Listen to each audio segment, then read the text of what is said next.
Hi, Watson AI, in here with the T2P Talks podcast. In last time we talked about our thinking pattern that affects our lives. Do you ever question yourself, how does it work on our brain? So today, we are going deep into our brain and the process of our memory storage.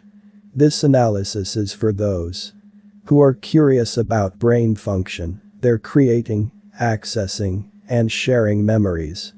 What is an exciting thing in the human capacity of remembering and misremembering? Why we forget too much? Our analysis starts with a story. Sultan Abdul Hamid starts mesmerizing all his political struggle and action against Britain, France, Dutch, and German to protect the world's last Ottoman presence at an older age. He wonders as he cannot remember a few less critical matters, to write it down in his personal diary, which he gonna publish. This memory shortage is not the only problem for him, but for all of us. Now we have more scientific exploration, rather than political dispute, to describe memory we create, how the brain store, delete them, what we can do to get the best out of our unique and restless capacity to remember. Before going into deep, we have to know three main types of memory functions in our daily life. Semantic, episodic, muscle memory. We also know that long-term memory stays long in our heads than short-term memory. When we are fully attentive in memory of some action, the brain translates raw data from the senses into neural activity at the prefrontal cortex. This process is called encoding.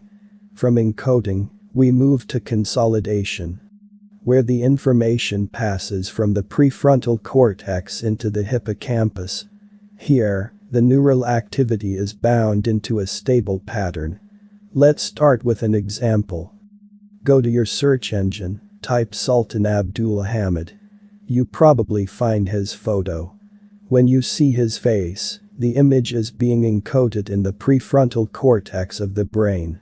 Remember, if anyone wants this memory to stick for a long time, it must be consolidated into the hippocampus. Pay attention to the photo again. See every detail. If repeatedly do so, the natural representation will eventually travel to the brain's hippocampus, where it will be bound into a stable neural pattern, becoming a long-term memory of the picture of Sultan Hamid. Be active, don't shy. This type of memory is called semantic memory. This type of memory comes from the repetitive study, or repetitive action in daily life. Let's see another example. You know your name, and recognize it from childhood, because you heard it long, day after day. Eventually, did you question yourself, why they call you a particular name? In other contrast, episodic memories are connected to a place and time. They are impactful, surprising, and meaningful moments of anyone's life that the brain has translated into stable neural patterns. Events when you first go to school, first time failed at English, happy moments like driving a car for the first time, or shocking moments like having a terrible car accident turn into trauma. That bears such impact on anyone's memory turns into long-term memory evergreen. Our repetitive actions like riding bicycles, swimming, driving motor cars, and typing keyboards blindly, which gives us a sensual motor memory to perform better, are considered motor muscle memory. You cannot forget swimming if you swim regularly, or if no physical disability emerges. When a movement is repeated over time, long-term muscle memory is created for that task, eventually allowing it to be performed with little to no conscious effort. Let's back to the episodic memory, which is powerful and vivid, but may lead us wrong. I know it doesn't seem very easy.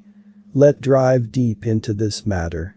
With an example, 1986 28th January, people near Florida were waiting to watch the NASA Space Shuttle Challenger launch. Million of people peep their eye on the TV set to watch live space shuttle launching. To horror, within 45 seconds after the liftoff with huge fireball Challenger space shuttle burst left no survivors. 24 hours later, a pair of professors from Emory University asked their students to write down what they were doing when they witnessed what they learned from the explosion. 2.5 years later, the professors followed up with the same students and asked about their personal experience of fateful January day. For most students, the memory change. Even some of the students insisted their current memory is correct. Though the professor shows the difference, they write down after the 24 hours when challenges exploded. What key message did we get from here? Our episodic memory may be powerful and vivid, but it's probably wrong. As we learned, our brain goes through some processes to store any sensory data at the stable neural pattern, from encoding to consolidation. In those steps, our memory is vulnerable to inaccuracies. Let's explain. While our attention can capture a lot of sensory information, it cannot catch everything. We have limitations by our own perception and are guided by our interests and expectations. Then we have our beliefs and biases as we translate the sensory data into neural activity. Finally, we add our own creativity, omit some details, and add others under the influence of our imagination, assumptions, and suggestions. At the final end, memory goes into storage. If it remains untouched, the neural connections that make up the memory physically decline. A gap appears, and we forget. Can we retrieve it? Yes, we can. Retrieving does not preserve its accuracy either. We recall the neural pattern and fill in the gaps with invented information. We reinterpret the remembered moment in the context of our present circumstance. We create the current version than the older one according to our mood, opinions. Each time we remember, we rewrite and save the improved version, and the previous version is gone. Our latest version of memory feels natural to us because it's the only version we have. So now we are ending our analysis. I hope you able to catch up on something from here. See you next time.